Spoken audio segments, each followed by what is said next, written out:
and welcome to this edition of On the Table. We're back in my kitchen here at Culinary Creations, and I've had a lot of clients lately asking me the question, how do I do it? How do I put on these events for 270 people, 150 people, 30 people, and do 3 at a time? So what I wanted to do today is just walk you through some of the things that I do on a day-to-day basis. So this weekend we have a party of 150, and I'm going to basically just walk you through the menu. We have the menu right here, and I'm just going to take you through this menu bit by bit and just kind of show you how we can do this. Then I want to take it and simplify it, because I don't think anybody's going to have a party for 110 without probably hiring a caterer. But there's a lot of people out there that are going to have parties for 10 to 12 people, and that's sometimes very daunting to people of just putting it all together. Now, the first thing you need to do when you're catering a party, just even for 10 to 12 people, is you want to have, and if you look at my past videos, is the mental mise en place. What I do with my menus is when I make the menus, I will study them. So this week, on this Monday, what I've done is I just went through my menu and I studied it very, very well. So I know exactly what I have to do. The next thing you're gonna have to do is get your timing right. You need to make sure how many things can you get on the stove or in the oven and get going and have on at the exact same time. Multitasking is one of the biggest things in catering. If you can't multitask, it'll take you days upon days to get things done.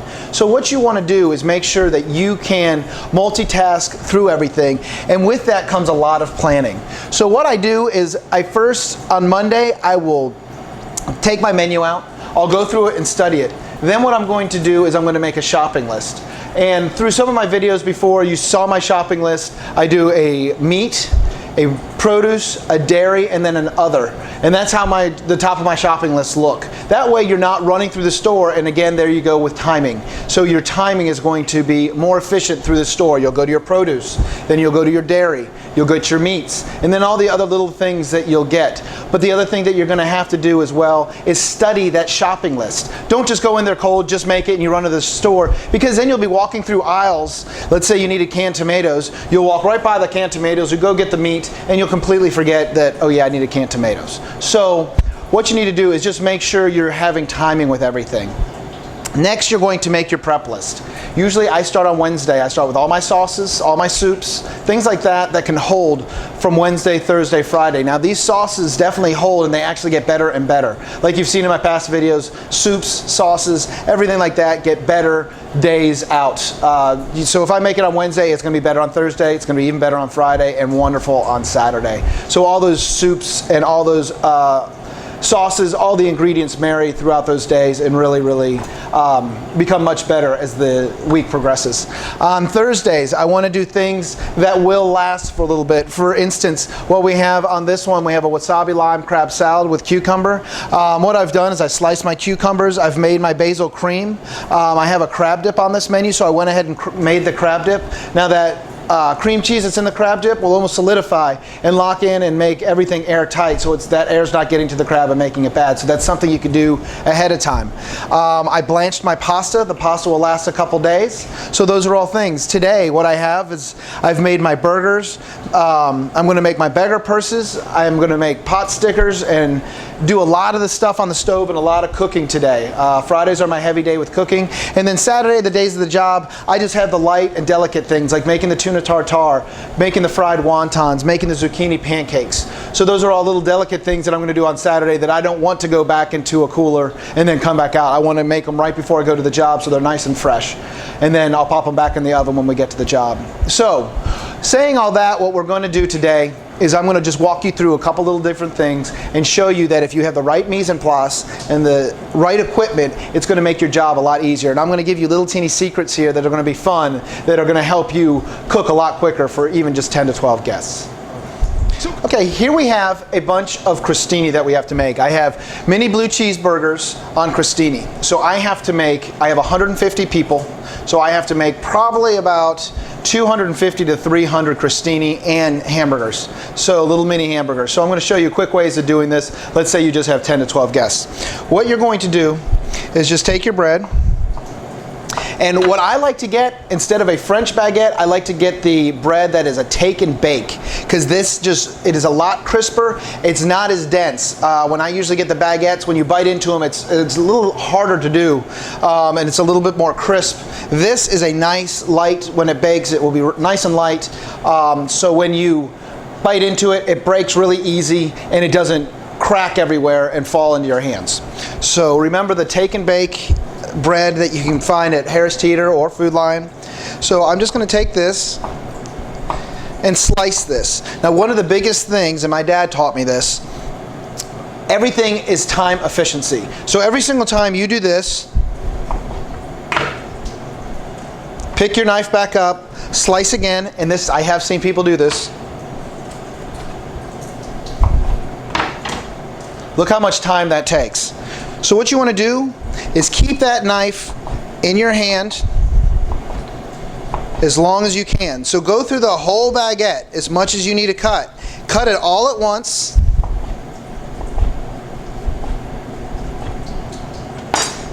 Then take it, and you can see it's nice. You could just hold it almost like a deck of cards.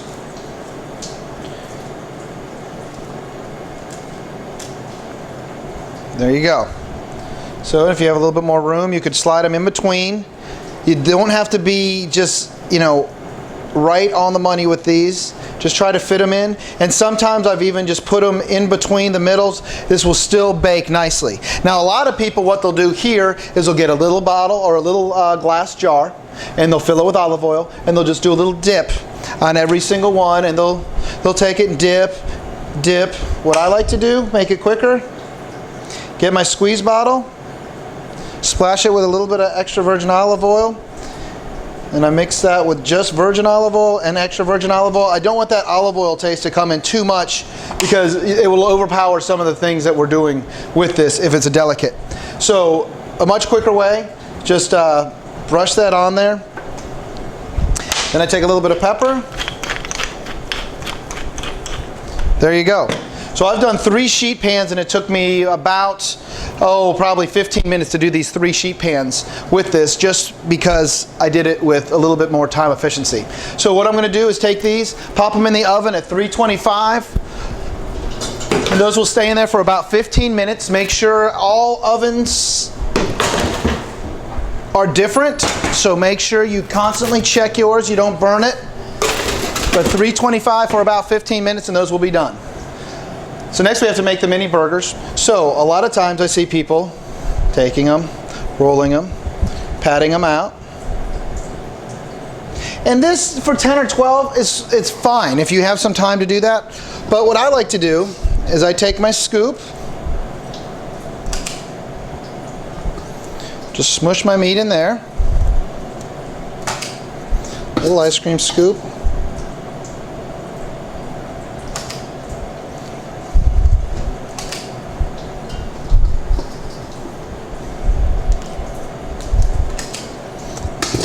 Okay. Now you could take it with your hand and push it out like this. But what I like to do is something a little quicker. Take a little piece of wax paper or parchment paper. Now I'll show you later, I have 3 large trays of these burgers, so that took me a little bit. But what you do is you just take those, push it down nice and easily. You don't have to smash them down. There you go. Now you could shape them a little bit from here if you want, or just leave them nice like that. But you want to make sure that they're about the same size as your bread there, or just a little bit bigger, because you don't want to forget that that meat's going to shrink up. If you make them smaller than that bread, you're just going to have a little teeny piece of meat on there, and that'll be it. So what I'm going to do is I'll take these, I'll pan sear them. Then when I get to the job, I'll take, and when I pan sear them, I'm going to leave them raw in the middle, pan seared on the outside. Then when I get to the job, I'm going to take them, put a little bit of blue cheese on them, pop them back in the oven, then we'll put them on the crostini so they're nice and hot and served to the guest. Okay, next we have the cucumbers. For the, we have a wasabi lime crab salad on cucumbers. So today's being Friday, I could slice these ahead of time. Now what I want to do is definitely, just the thing I like to do is always taste. Okay, it's a cucumber. I want to add a little something to that. If I put that crab salad on, you're gonna get a good crab salad bite, but then you're gonna get a raw cucumber bite. So what I was thinking is I'll take these, put them on a sheet pan. Before I put the crab salad on, I'm either gonna splash a little soy on it, or I'm gonna splash just a little bit of salt on it, just to give this cucumber a little bit of taste. What you wanna do is you always wanna make sure you're thinking about things. Cucumber, all right, it's plain, nothing really exciting about it. What can I do to make it a little bit more exciting, taste a little bit better? Now, remember, what I'm very big on is the KISS method. Keep it simple, stupid. So don't over season things. There's so many chefs out there that will just pile on tons of, you'll be eating a cucumber, you won't even know it's a cucumber because there's going to be so much seasoning to it, and then it's going to mask the crab salad, and there you go, you've ruined a dish by adding too much. There's a really fine balance of cooking. You could add too much or too little. You want to have that balance of adding it in between. But you also want to think of things. Here I have this half a cucumber. It's just a plain cucumber. So what I'm going to do, just to jazz it up a little bit, I'm just going to take a channel knife. That you can find these at Bed Bath & Beyond, any kitchen store. It's called a channel knife, and it also has a zester here. And then I'm just going to take it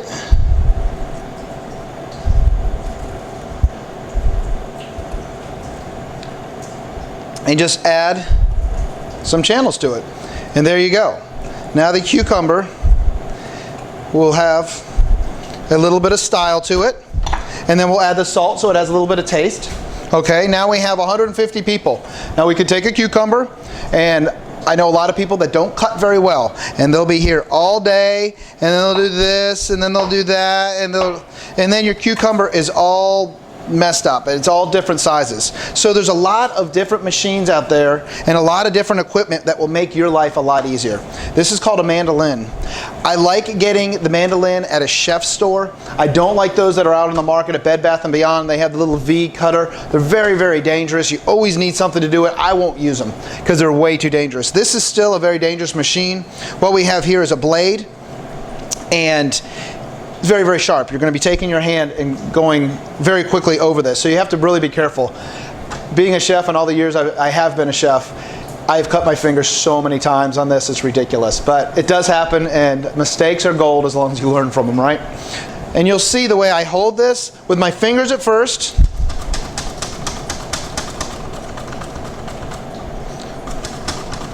Just keep on moving your fingers.